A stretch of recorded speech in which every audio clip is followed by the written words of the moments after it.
সভ্যতা বদলেছে, বদলায়নি ডিঙ্গি। এখনো হাজারো মানুষের জীবনের একমাত্র ভরসা ডিঙ্গি নৌকা।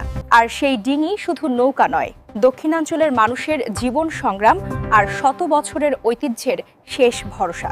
বিস্তারিত থাকছে বরিশাল জেলার উজিরপুর উপজেলা প্রতিনিধি মিল্লাত হাওলাদারের পাঠানো রিপোর্টারে। নদী, খাল, বিল আর বাউলের বুক চিরে এগিয়ে চলছে ছোট্ট একটি কাঠের ডিঙ্গি। কারো হাতে বইটা, কারো চোখে জীবিকার স্বপ্ন। আধুনিকতার ছোঁয়ায় বদলে গেছে অনেক কিছু, কিন্তু বাংলাদেশের দক্ষিণাঞ্চলের হাজারো মানুষের কাছে আজও কাঠের ডিঙ্গি শুধু একটি নৌকা নয়, এটি জীবন, সংগ্রাম, ঐতিহ্য আর নির্ভরতার আরেক নাম।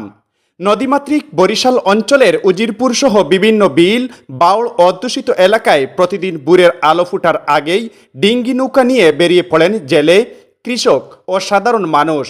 কেউ মাছ ধরতে যান, কেউ ক্ষেতের ফসল বাজারে পৌঁছে দেন, আবার অনেক শিক্ষার্থী ও কর্মজীবী মানুষও এই ছোট্ট নৌকাকেই ভরসা করে গন্তব্যে পৌঁছান।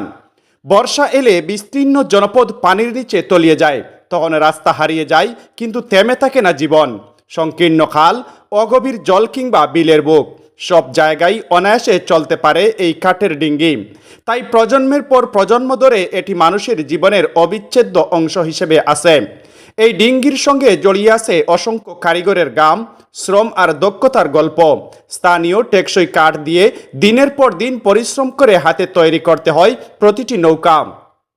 কিন্তু সময় বদলেছে, বেড়েছে কাঠের দাম, কমেছে দক্ষ কারিগরের সংখ্যা, ফলে ধীরে ধীরে কমে আসছে কাঠের ডিঙ্গি তৈরির সেই চিরচেনা দৃশ্য।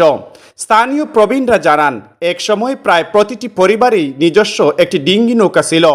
নদী ছিল পথ আর ডিঙ্গি ছিল একমাত্র সঙ্গী। আজ যোগাযোগ ব্যবস্থার উন্নতি হলেও বিল, নদীঘেরা জনপদে সেই প্রয়োজন একটুও কমেনি। কারণ এই নৌকা শুধু যাতায়াতের বাহন নয়, এটি মানুষের জীবনযুদ্ধের নীরব সহযাত্রী।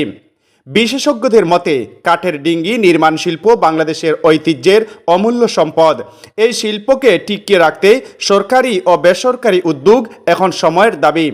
অন্যথায় একদিন হয়তো হারিয়ে যাবে শত বছরের এই ঐতিহ্য, আর নতুন প্রজন্ম কেবল গল্পেই শুনবে নদীর বুক চিরে ছুটে চলা সেই কাঠের ডিঙ্গি নৌকার কথা। দক্ষিণাঞ্চলের মানুষের কাছে ডিঙ্গি মানে কেবল একটি নৌকা নয়, এটি নদীর সঙ্গে বসবাসের ইতিহাস, প্রকৃতির সঙ্গে সহাবস্থানের প্রতীক এবং হাজারো মানুষের জীবন সংগ্রামের নীরব সাক্ষী। মিল্লাত হাওলাদার, উজিরপুর, বরিশাল।